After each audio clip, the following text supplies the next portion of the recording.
A graça e a paz esteja com cada um dos nossos irmãos nessa tarde e noite, onde nós nos propomos aqui a considerar a classe da EBD, as nossas lições, a semana passada, essa semana, onde eu não pude transmitir a semana passada, mas hoje a gente vai fazer um apanhado de todo esse processo das duas lições e poder estar atualizado com a nossa EBD. Em primeiro lugar, eu quero parabenizar os nossos irmãos que estão fazendo aniversário nessa semana. Temos a irmã Aurora, temos outros, a irmã Vanessa e tantos outros irmãos que estão fazendo aniversário essa semana. E a semana também passada, o irmão Evandir, que para nós é uma grata satisfação de poder parabenizar cada um. Que as misericórdias do Senhor continuem abençoando essas vidas que são preciosas para o Senhor, preciosas para os nossos relacionamentos, e que nos fortalece, que nos anima a cada dia do nosso viver. Eu louvo a vida de cada um, louvo a Deus por isso, porque em cada um deles eu posso aprender alguma coisa, posso ser impactado com essas vidas. Quero só dizer muito obrigado pela vida de cada um, e que os irmãos da classe também possam estar orando e agradecendo a Deus por cada uma dessas vidas. Semana passada a lição ela fala sobre a bênção, ela vem falando sobre a verdadeira casa de Deus, a experiência de Jacó com o Senhor, quando ele foge do seu irmão, quando ele deixa para trás algo precioso, a sua família, seu pai, sua mãe, seu irmão, por um ato que não foi legal. Nós vemos lá no capítulo 28 a 31 de Gênesis, que Jacó ele faz uma trapaça para enganar o seu irmão. E nós vemos que tanto ele como sua mãe tentaram dar uma ajudazinha para Deus. E essa tem sido uma tendência no mundo de hoje, nos nossos tempos, de muitas vezes queremos ajudar Deus, queremos fazer as coisas para que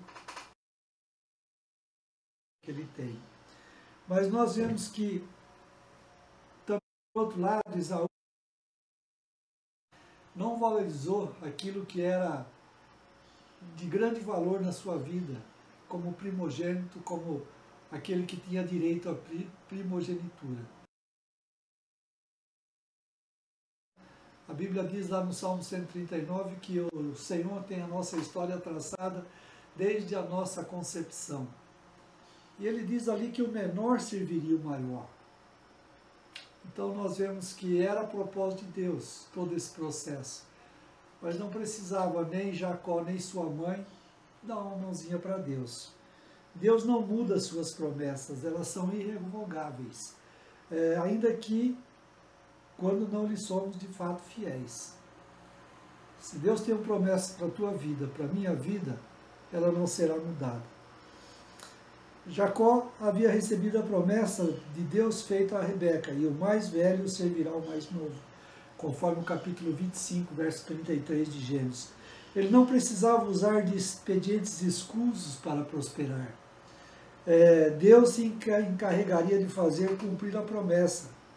Mas como acontecera com seu avô Abraão e também com seu pai Isaque, no capítulo 26, verso 7, Jacó quis dar uma ajuda a Deus, como o oportunismo de Jacó, ajudado pela convivência da sua mãe, agravou-se a crise entre os dois irmãos, ao ponto de Jacó precisar fugir. Mas essa promessa, quando Deus se propõe a fazer algo na vida de uma pessoa, Ele vai realizar, independente de nós. Independente daquilo que nós queremos ou não, Deus vai agir para que a sua promessa se cumpra. Quando Jacó passava a sua primeira noite de viagem, ele chegou a um lugar chamado Luz, recebeu de Deus uma revelação por meio de um sonho, e até aquele momento Jacó conhecia o Deus de seus pais, mas a partir dali ele passou a ter uma experiência sua, passou a conhecer a Deus por si mesmo, conforme o capítulo 28, verso 10 a 17. Jacó sonhou com uma escada pela qual os anjos de Deus subiam e desciam por ela. Importa notar que Jacó não se fixou na escada que viu, nem nos anjos que por ela subiam e descia. Seus olhos estavam fixos no Senhor. Nele estava a sua fé, nele estava a sua esperança, e ele, portanto, adorou e dirigiu suas orações ao Deus que se revelou a ele e garantiu: pois não te deixarei até que haja cumprido o que te prometi. Você já passou por uma experiência com essa com Deus? De que Ele cumpriria o seu propósito na sua vida, que Ele não te deixaria independente das circunstâncias. Deus pôde ver algo em Jacó que poderia ser trabalhado para que ele fosse trazido à maturidade de fé e de caráter, pois era o seu escolhido, conforme o capítulo 25, verso 23. Quando às vezes nem nós mesmos logramos ver em nós algo de valor, Deus nos vê como um vaso escolhido. Atos 9:15. É o Senhor que escolhe, é o Senhor que olha para nós, é o Senhor que é o dador da nossa vida. E é Ele que tem o propósito que Ele tem de fazer aquilo que Ele quer fazer com cada um de nós. Jacó passou por sérias dificuldades. Quando ele chega lá em Padã Arã, ele se encontra com Raquel. E desde o primeiro momento ele tem algo agradável ali. Vê ali algo que pode ser aquela que seria sua esposa. E ele faz uma proposta a seu pai, de que trabalharia por ela 7 anos. Labão, como homem ganancioso também, aproveitou a deixa. Só que no dia da núpcia, ele trocou, deu a mais velha como esposa. Porque ele disse que não era justo e que não era parte da sua cultura dar a mais nova no lugar da mais velha. E aquele que era o enganador acabou sendo enganado ali pela primeira vez. Teve que trabalhar mais 7 anos por Raquel. Eu sei que aí nós vemos que muitas vezes nós queremos fazer a coisa do nosso jeito. E Deus nos mostra um outro jeito, onde nós temos que aprender, onde nós temos que depender dEle, onde nós temos que lutar. 15 anos, 14 anos se passaram para que ele conseguisse a sua amada. Mas sempre nós vemos que Deus ele continua trabalhando a nossa vida, com o intuito de nos fazer melhor, com o intuito de nos fortalecer na fé, na dependência, com o intuito de nos fazer alcançar graça diante dele, porque ele sempre vai agir de uma forma amorosa conosco, embora ele não isenta de permitir que passemos por lutas, por necessidades, para que alcancemos a vitória. Isso porque sempre que nos afastamos da esfera da promessa, nós pagamos um alto preço. Por sua entrega ao trabalho, pela habilidade no trato com os rebanhos e reconhece ele com a ajuda do Senhor, Jacó prosperou, e não só ele, mas fez Labão prosperar também, conforme Gênesis 30, do 30 ao 43. Em face dos conflitos que começaram a surgir, o Senhor disse a Jacó que ele voltasse para a sua terra, a terra de seus pais. E no capítulo 31, verso 3, ele oferece proteção a Jacó. E Jacó faz um balanço da situação e conclui que se bem que Labão houvesse perseguido, porém Deus não permitiu prejudicar. Como dissemos anteriormente, ainda quando deixamos de ser fiéis, suas promessas, Deus nas suas promessas imutáveis continua à nossa disposição. Algo tremendo, algo maravilhoso. Se nós arrependemos e nos voltamos para Ele, descobrimos que as suas misericórdias não têm fim. Se renovam cada manhã e não permite que sejamos consumidos, conforme Lamentações 3:22. Nos dá esperança, renova a nossa alma e nos coloca de pé. Jacó então dispõe de sua família, seus bens e parte e regressa a Canaã, terra que lhe havia sido prometida desde os seus antepassados. Mas tinha algumas questões a enfrentar. dois grandes obstáculos. Em primeiro lugar, a resistência do seu sogro, porque ele era uma fonte de riqueza para o seu sogro. Em segundo lugar, ele, porém, dispunha de ir em cumprimento ao mandato do Senhor. Levanta, sai dessa terra e volta para a terra dos teus parentes. Quando nós percebemos que estamos fora da terra da promessa e afastados da esfera da bênção, devemos ouvir a voz de Deus. Não devemos desconsiderá-la. Se Deus nos manda ir, temos que ir. Temos que agir. Temos que fazer a vontade de Deus. O pecado pode nos afastar da casa e da comunhão do Pai, mas o amoroso Pai está sempre à espera de que voltamos ao lar ao qual pertencemos e aonde somos família. Não devemos deixar passar desapercebido a consulta que fez Jacó à sua esposa, a seus filhos, para que voltasse. E havia então comunhão e solidariedade e apoio da família. Deus preparou o retorno de Jacó. Deus falou ao coração do ressentido Labão, advertindo a não falar bem nem mal. Como diz o livro de Provérbios, quando os caminhos do homem agradam ao Senhor, ele faz que até seus inimigos tenham paz com ele. Provérbios 16, 7. Labão tinha de reconhecer que tratava com alguém maior do que Jacó. Deus toma a defesa de quem está no caminho dele e encontra com Labão. Jacó confessou de modo especial a sua fé no Deus verdadeiro, conforme 31:42 de Gênesis. Para Jacó, o Senhor não era uma divindade qualquer, mas o verdadeiro Deus. Algo a ser adorado, algo a ser respeitado, algo a ser temido. Então nós vemos que, assim como seus pais, seu avô, haviam reverenciado o Deus Todo-Poderoso, pela sua fé, Jacó também reconhecia isso. Então nós temos algumas questões dentro dessa lição. Primeiro, Jacó conhecia o Deus de seus pais. Mas foi naquela noite, a caminho de Padã Arã, que chegou a ter uma experiência pessoal com o Eterno e Onipresente, conforme 28:16 de Gênesis. Com muitos de nós que somos criados em lares cristãos desde a mais tenra idade, não chegamos a uma experiência pessoal com o Pai, a não ser quando nos vemos no meio de conflitos e angústias. Envolvidos em nossas aflições, o Espírito abre nossos olhos e logo chegamos a dizer: realmente o Senhor está nesse lugar. Diante das crises, das lutas, das dificuldades, é que nós nos aproximamos do Senhor e buscamos uma experiência maior com Ele. Betel foi um momento especial na vida de Jacó, mas na vida espiritual. Serviu para sustentar seus passos diante dos obstáculos que estavam por vir.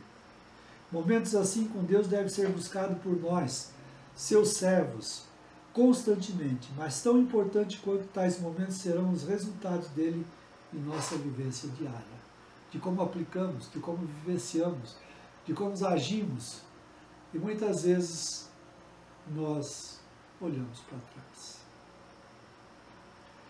O pacto de Jacó com o Senhor foi resolvido naquela noite. Uma noite especial, uma noite que ele pôde reconhecer quem era o Deus Todo-Poderoso. Então nós vemos nesse capítulo 9, nessa lição 9 da nossa EBD, que há necessidade de uma comunhão verdadeira com o Senhor.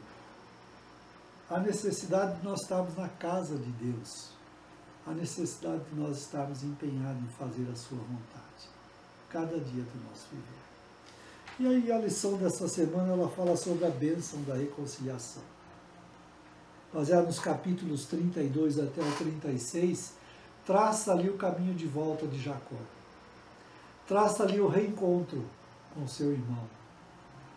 Traça ali momentos de angústia, de aflições, de não saber o que vai acontecer na frente, mas traça também a necessidade de enfrentar a circunstância.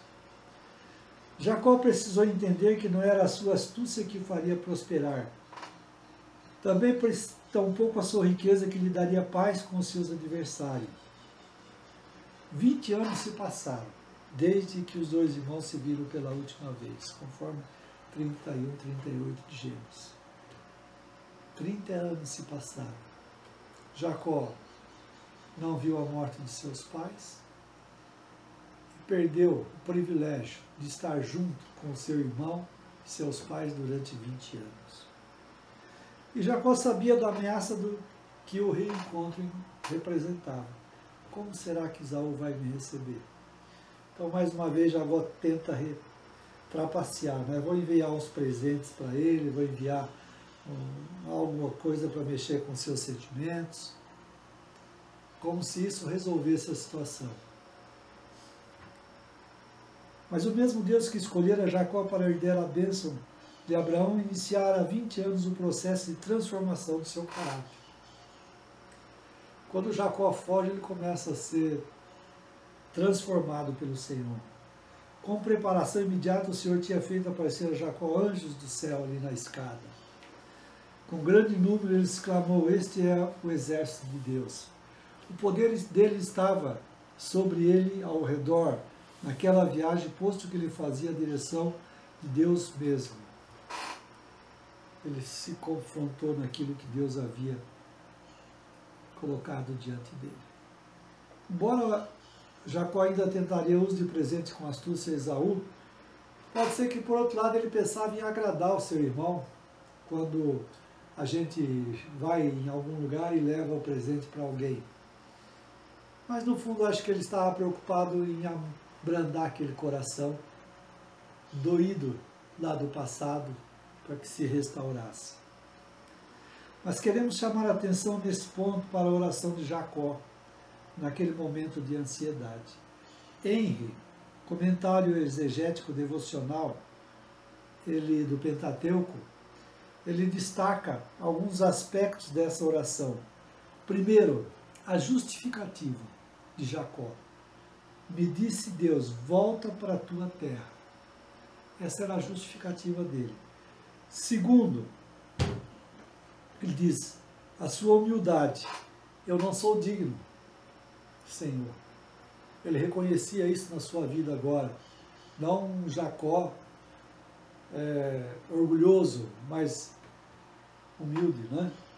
Reconhecia isso, que ele não era digno.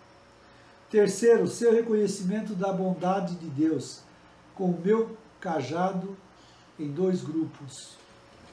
Ele sabia, ali no capítulo 32, vem destacando essas questões, que Deus estava orientando e dirigindo ele nessa jornada. Quarto, sua objetividade. Peço-te que me livres da mão do meu irmão.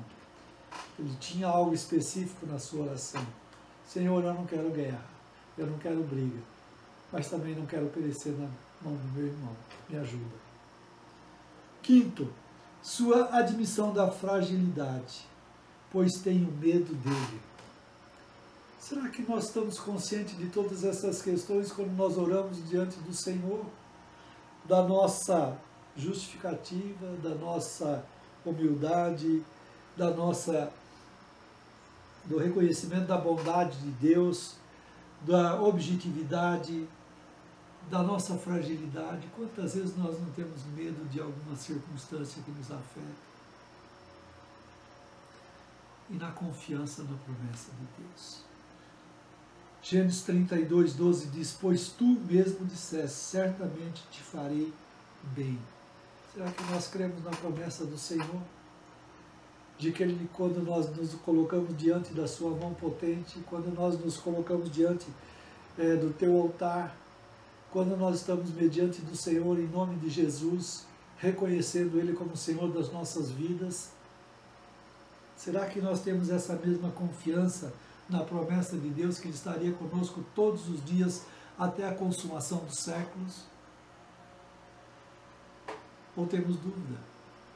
Ou somos como aquela onda que vai e vem? Precisamos estar atentos.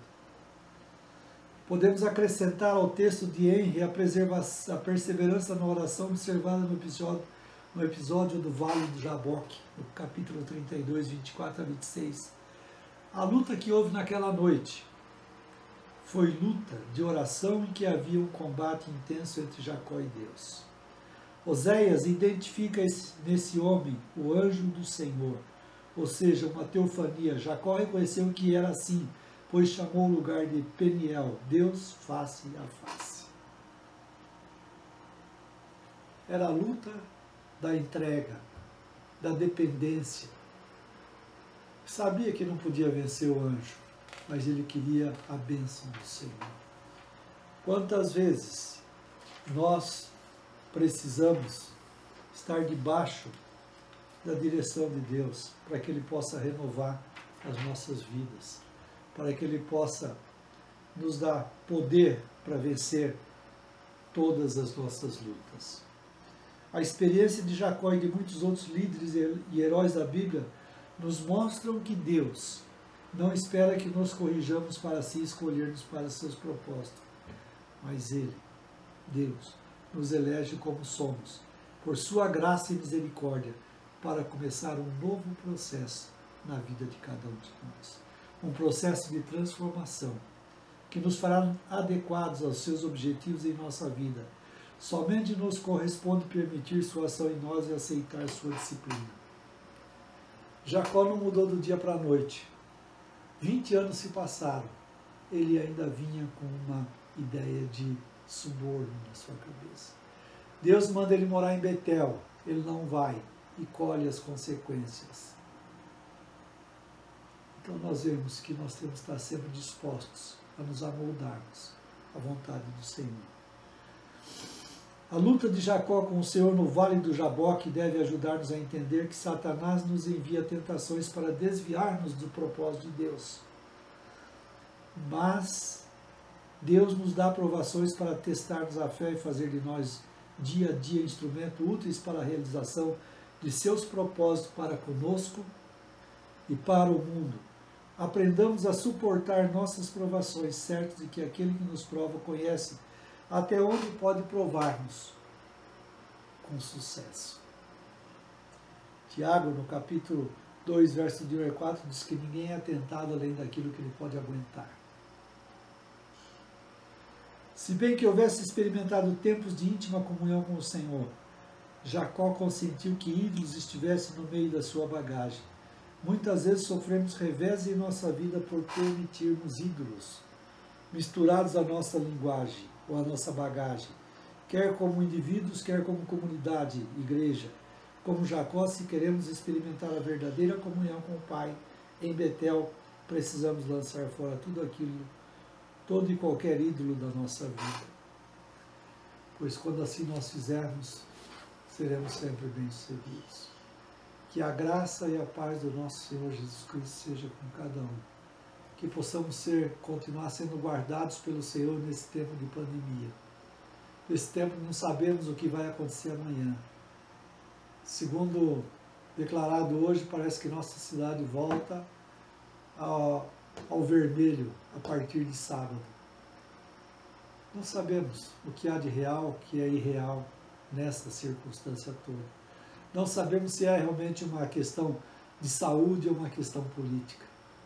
Mas queremos depositar nas mãos do Senhor as nossas vidas, a vida dos nossos irmãos, dos nossos entes queridos, das pessoas que amamos, daqueles que estão na frente de batalha, nos hospitais, em todo o campo, para que essa pandemia mostre verdadeiramente quem é o nosso Deus. Que Jesus seja com todos nós nessa semana. Que as misericórdias do Senhor se renovem em cada manhã. Que realmente nós possamos dizer: obrigado, Senhor, porque o Senhor tem concedido mais um dia de vida. É em nome de Jesus que nós agradecemos. Amém.